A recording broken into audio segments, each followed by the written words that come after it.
Λοιπόν, γεια σας και πάλι. Είμαστε εδώ και φτιάχνουμε ένα landscape material. Έχουμε κάνει το βασικό στήσιμο. Λοιπόν, αυτά τα tutorials είναι με Bandicam, το οποίο το έχω βρει και αφήνει μέχρι 10 λεπτά. Θα μπορούσα να το κάνω με OBS και να γίνουν 15-20 λεπτά, όπως μου πρότειναν κάποιοι από τους μαθητές.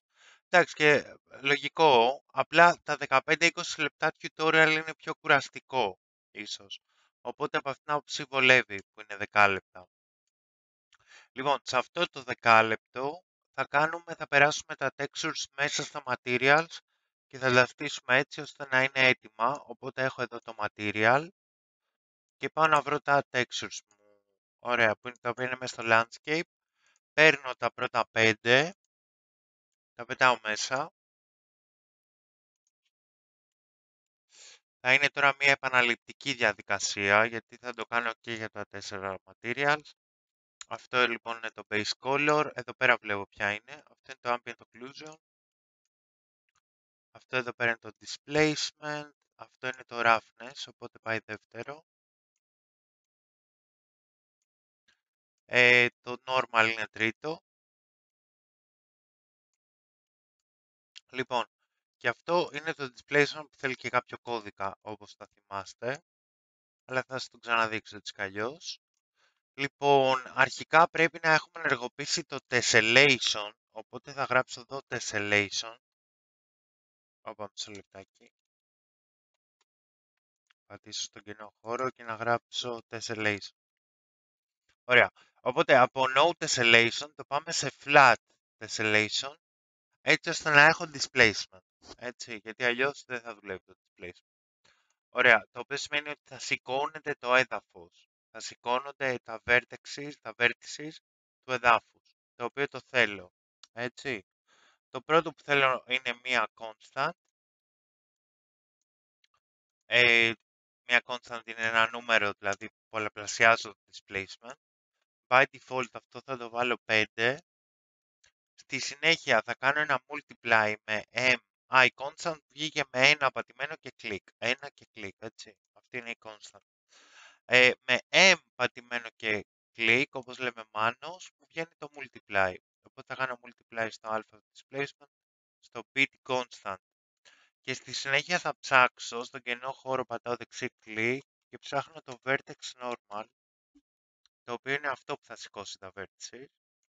Το οποίο θα το κάνω πάλι multiply και θα το βάλω στο A, στο B θα βάλω το multiply και το αποτέλεσμα θα το βάλω στο world displacement που έχει εδώ πέρα. Και αυτό που θέλω είναι και ένα multiplier για αυτό εδώ, το tessellation multiplier, ένα δηλαδή και κλικ. Και θα το βάλω και αυτό 10. Το 10 τώρα είναι πειραματικό, μπορεί να χρειαστεί παραπάνω, μπορεί λιγότερο. Και εδώ πέρα έχω το ambient occlusion, το οποίο πάει στο ambient occlusion που είναι εδώ πέρα. Οπότε αυτό ήταν το πρώτο μας material και έπιασε και παραπάνω χώρο από ό,τι υπολόγισα, οπότε θα το πάμε λίγο πιο πάνω. Για να έχουμε χώρο και για το δεύτερο και ακόμα λίγο πιο πάνω. Και μπορώ να το κάνω και ένα comment, να το πω grass, stone, 1. Πάει το πρώτο material, πάμε για το δεύτερο. Είναι η ίδια διαδικασία ουσιαστικά, απλά αλλάζω textures.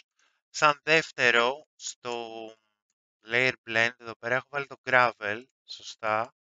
Οπότε το gravel είναι αυτό. Παίρνω albedo, ambient occlusion, displacement normal και roughness. Τα πετάω μέσα.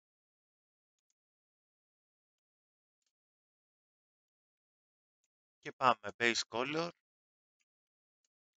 Αυτό είναι ambient occlusion πάει κάτω, αυτό displacement πάει κάτω, το roughness πάει δεύτερο.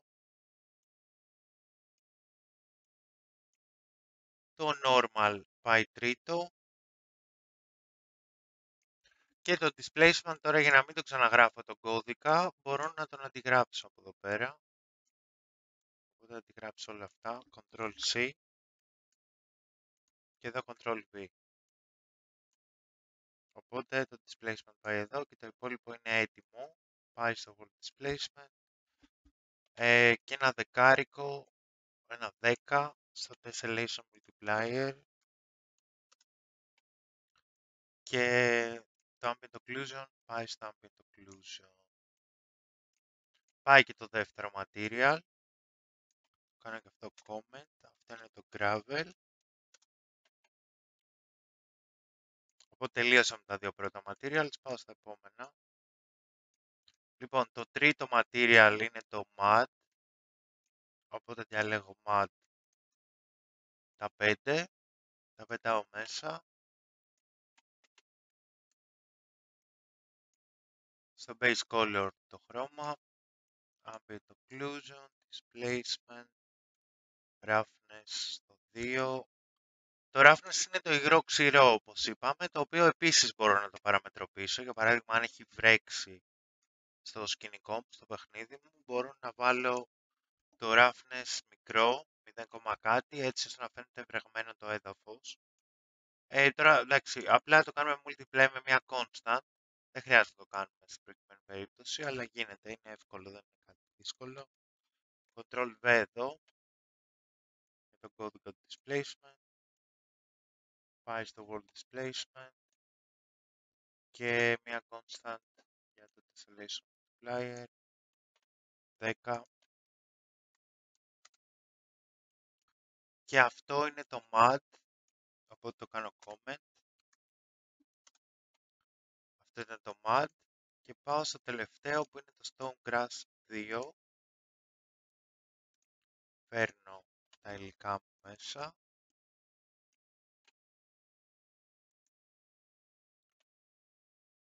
Και πάμε άλλη μια φορά, λοιπόν, base color, ambient occlusion, displacement, normal, roughness δεύτερο.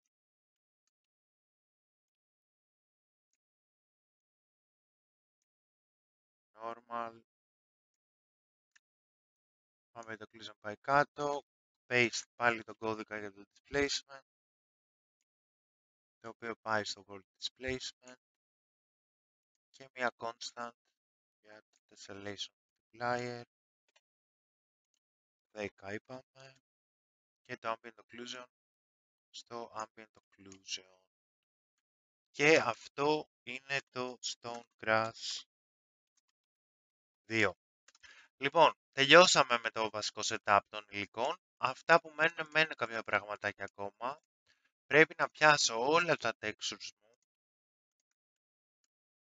γιατί φτάσαμε στα 20 και αν δεν το κάνω αυτό πάνω από 16 textures δεν θα βάφει η Unreal Engine, γιατί θα ξεμείνει από μνήμη. Οπότε διαλέγω όλα μου τα textures.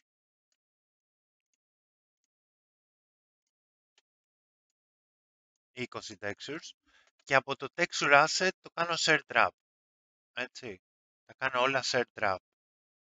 Για να σιγουρευτώ ότι θα βάφει η Unreal και δεν θα ξεμείνει από μνήμη. Τώρα μεγαλώνω λίγο τα κουτιά εδώ πέρα για να κάνω και το τελευταίο που μένει, το οποίο είναι το tiling, το οποίο σημαίνει πόσες φορές θα επαναλαμβάνεται το material.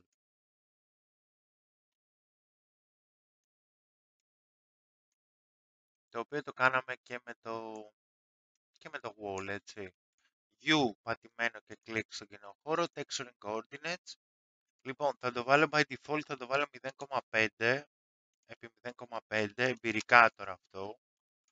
Μπορώ να το αλλάξω στη συνέχεια, αναλόγως με το πώς φαίνεται στο level μου. Και το συνδέω με όλα τα UVs των textures. Το κάνω και ένα copy, Ctrl-C, Ctrl-V, για να είναι 0,5 και το άλλο. Όλα 0,5 θα τα αφήσω. Και αν δω ότι είναι πάρα πολύ μεγάλα τα textures, μπορώ να τα βάλω 1, 2 κτλ. Αλλά νομίζω ότι 0,5 θα είναι πιο καλά. Πάω και στο τρίτο, Ctrl-V, και ενώνω τα πάντα.